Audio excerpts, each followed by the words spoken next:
You have a couple episodes almost done of this amazing project. Tell me about We Were Never Lost. Of course. So similar to the Sudra, which is bringing back something that was lost, in every synagogue that you go to, there's always this 12 tribe imagery. You see all these different tribes. We've heard about 12 tribes all the time growing up within Jewish communities. But us Jews, the 14 to 15 million population, are two and a half tribes. We're the descendants of Benjamin, Judah, and Levi. And there's a few tribes here and there, the Ethiopians, the Bnei Menashe, the Bukharians, other communities joined in, but the majority of us are the descendants of two and a half tribes. And the reality is that we're 12 tribes. And so the question is, what happened to those communities? Now, if you look at it from the Torah perspective, it says that in the times of Mashiach, the tribes of Israel reunite from the four corners of the earth. And for me, the concept of Mashiach is not necessarily a person comes and changes the day.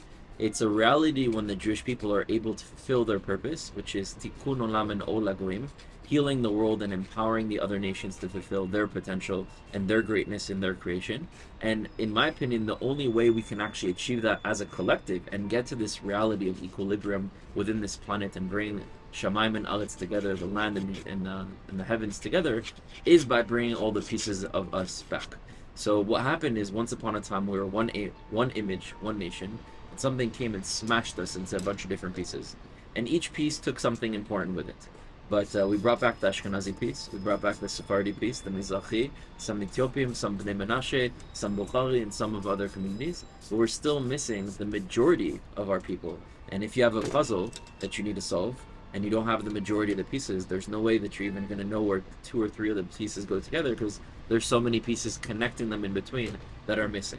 So I think our generation needs to have a conversation of where are those communities. So when I came in touch with the reality that it's not just a theory, but they're very much so communities that descend from our nation from thousands of years ago, that are still preserving their Judaism, that are still practicing their culture, that are still being persecuted for being Jews. Very similarly, Right. actually, to us. I realized that if the situation was reversed and they had come home to Israel first, and I was still in diaspora suffering, I would expect them to come and recognize us. So what originally started of a project to do the right thing and to help our own family come back together eventually also evolved to realizing that we can never be ourselves without them. Mm. And the only way we achieve in finding how we work together as a nation is with all the pieces back home. So we created a documentary series called We Were Never Lost that documents the stories of disconnected communities of Jews in the four corners of the earth. Season one is in Africa. That's what we're focused on right now, with 6 episodes. Each episode is in a different country. And B'zat Hashem, the goals of this series is to bring back to the consciousness of our generation these stories for us to reconnect, reunite, and to be able to heal that family bond together. Well, I think that the title is really telling uh, because that's really the thing.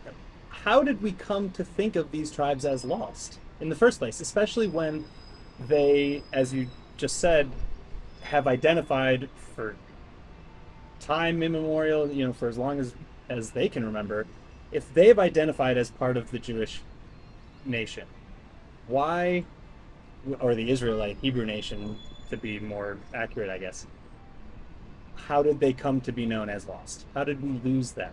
Um, So I'll kind of tell you the story of how we came up with that name. I was doing a Zoom call with some of the Igbo leaders in Nigeria, which are the descendants of God, and this was right before we went to Nigeria. And I'm having a Zoom call with them, and at first they were a little bit suspect. They wanted to know what my intentions were, what my motives were, For good reason. for good reason. Yeah. I'm sure they go through quite a ordeal every single day, and after the conversation went, they really understood what our goals were, and they opened up, and they were very emotional and happy that finally other members of the nation of Israel were recognizing them, cared about them, were coming to visit them. And we had a very emotional moment where, like, our eyes were watery. It was like very, very emotional. And I said to them, I can't wait for the world to find out who the lost tribes are. And they responded to me something that I didn't expect. They said, you know, to us, this term that you used, we obviously understand your mission and we support you. But just so you know, the term lost tribes to us is offensive. And I'm Right. like, what do you mean? That's how I've always learned it, as lost tribes. He said, yeah, because maybe to you we were lost, but to us we were never lost.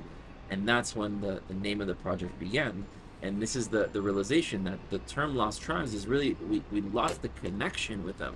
That doesn't mean that they themselves were lost and that they forgot who they were, or that they didn't know where they come Yeah, from. those are two You very know, different things. it's that the connection that we had with them was lost. And so, they could have seen us as lost tribes as well, because they had lost the connection with us as well. Maybe they thought that we had disappeared or we no longer existed. If we But in weren't so reality, loud, they probably would have. yeah. So now it's time to undo that lost connection that we've had.